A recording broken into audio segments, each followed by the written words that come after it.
Hello, it's Reviews Day Tuesday, and it's the final Tuesday of the month, so it's time for me to talk about my July favourites. How has July been for you? I hope you have been keeping safe and well, and that you have had a good month. My month overall has been pretty good, can't complain. I'm at the start of a couple of weeks off work, so I'm looking forward to a little bit of a holiday.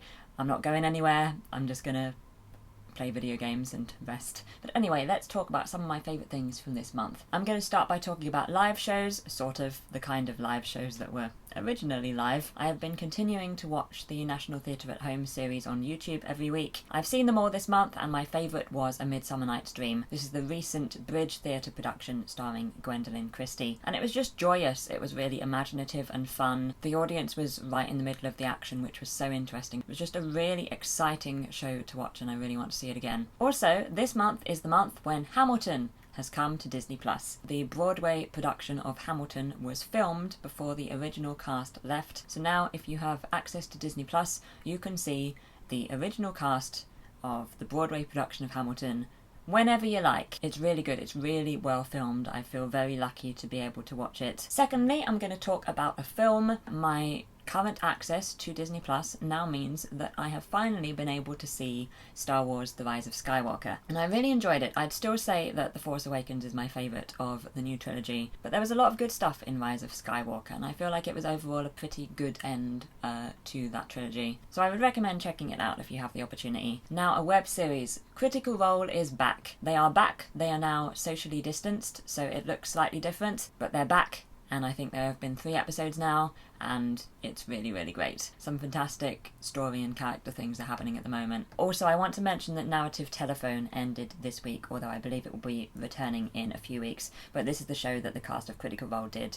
during lockdown. And the final episode was last week, and I think it was my favourite, and I laughed so much, and I think I was crying with laughter on at least 2 occasions. What a wonderful thing that they made during lockdown. I've just loved this show. Now, a game. This month I have started to play The Last of Us Part 2 on Twitch. I'm really impressed with it so far. We've played for a few weeks. Very dramatic, exciting storyline, brilliant characters, and I've been really impressed with the gameplay as well. It feels more fun to me to play than the previous game, I think because there's quite a bit of variety in the sort of things you can do. I'm a big fan of that in video games. It was also one of my favourite things about the Final Fantasy VII Remake. Now, some food. As you may know from my video last week, I bought a 3-month subscription to Tokyo Treat. Tokyo Treat is a subscription service where you get different Japanese snacks and sweets every month. I did an unboxing video last week, and I said I would report back on some of the snacks. So I've eaten a few things so far, and my favourites are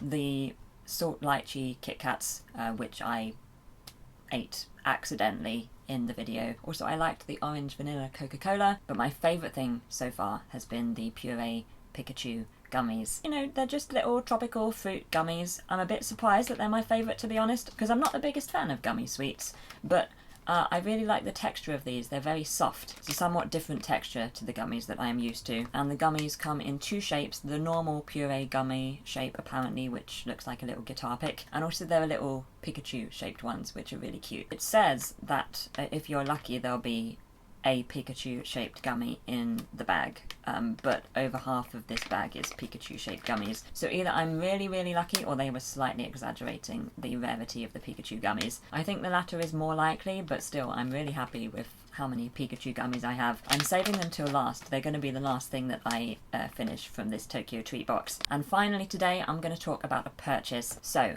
at the same time as I bought the Tokyo Treat 3-month subscription, I also bought another subscription box as a one-off with a 20% discount, and that arrived last week, and it was a SoKawaii box. And I didn't make an unboxing video for this one because, you know, there were only a few things in the box and I wasn't sure how much I'd like them, so I was like, this is, you know, just a one-off box, so I'm just gonna open it now. So I opened it and I loved everything, and now I kind of wish I'd done an unboxing video. So I got a My Neighbor Totoro wooden toothbrush. I got a little plush pouch, which I'm using as a pencil case. Apparently there were 9 different colours of this pouch that you could have got. I feel like white is the least practical because it, you know, it's going to show the dirt. So I'm being quite careful with it.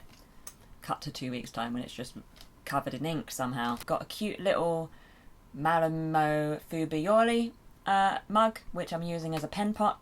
It's really cute. A retractable keychain, which is really useful.